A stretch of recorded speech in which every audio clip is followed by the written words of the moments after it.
Chapitre 34 Seconde partie du discours d'Élishu. C'est ici proprement que se trouve la réfutation de l'assertion de Job, que Dieu le traite injustement.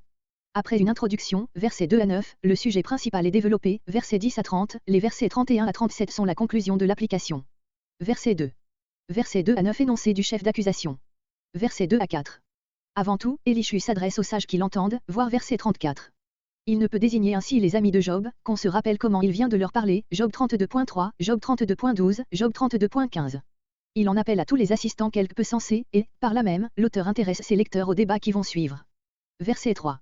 Car je m'adresse à votre jugement, car l'homme a des oreilles pour entendre et éprouver ce qu'on dit, comparez Job 12.11. L'oreille n'est pas séparée ici du sens moral. Verset 4. Ce qui est bien. Comparez 1 Thessaloniciens 5.21. Verset 5. Verset 5 à 9. Reprise plus détaillée, mais moins précise, de Job 23.9-11. Il n'y a que la fin du verset qui soit une citation, voir Job 27.2. Verset 6. Et je passe pour menteur, quand je prétends avoir raison.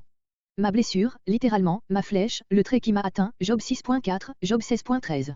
Verset 7. Versets 7 et 8.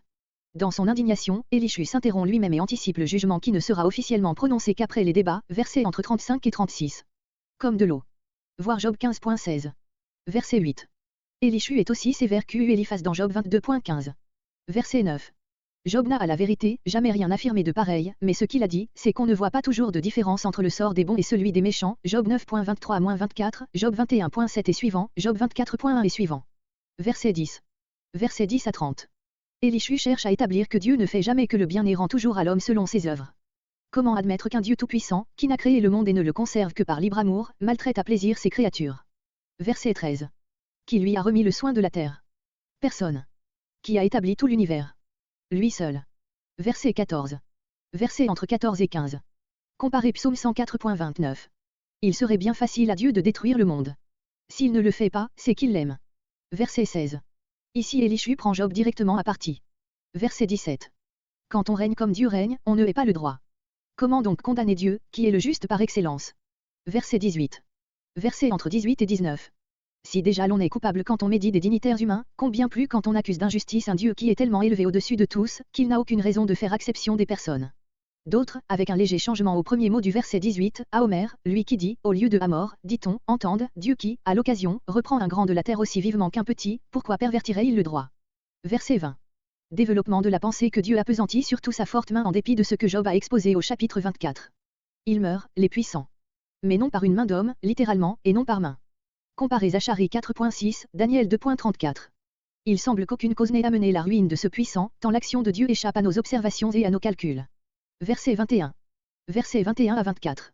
Des procédés aussi sommaires sont légitimes de la part d'un être qui, pour tout savoir, n'a besoin de prendre aucune information. Verset 25. De nuit, à l'improviste, verset 20. Verset 26.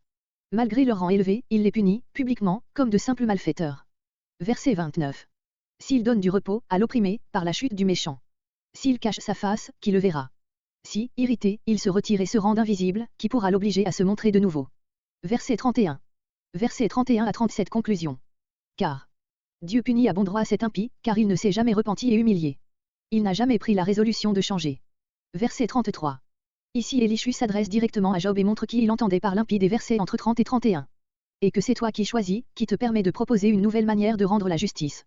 Et non pas moi, Élishu se confond ici avec Dieu. Verset 36. Sois éprouvé à toujours, continue à être dans le creuset. Verset 37. Il bat des mains, il se moque de nous et semble avoir déjà remporté la victoire.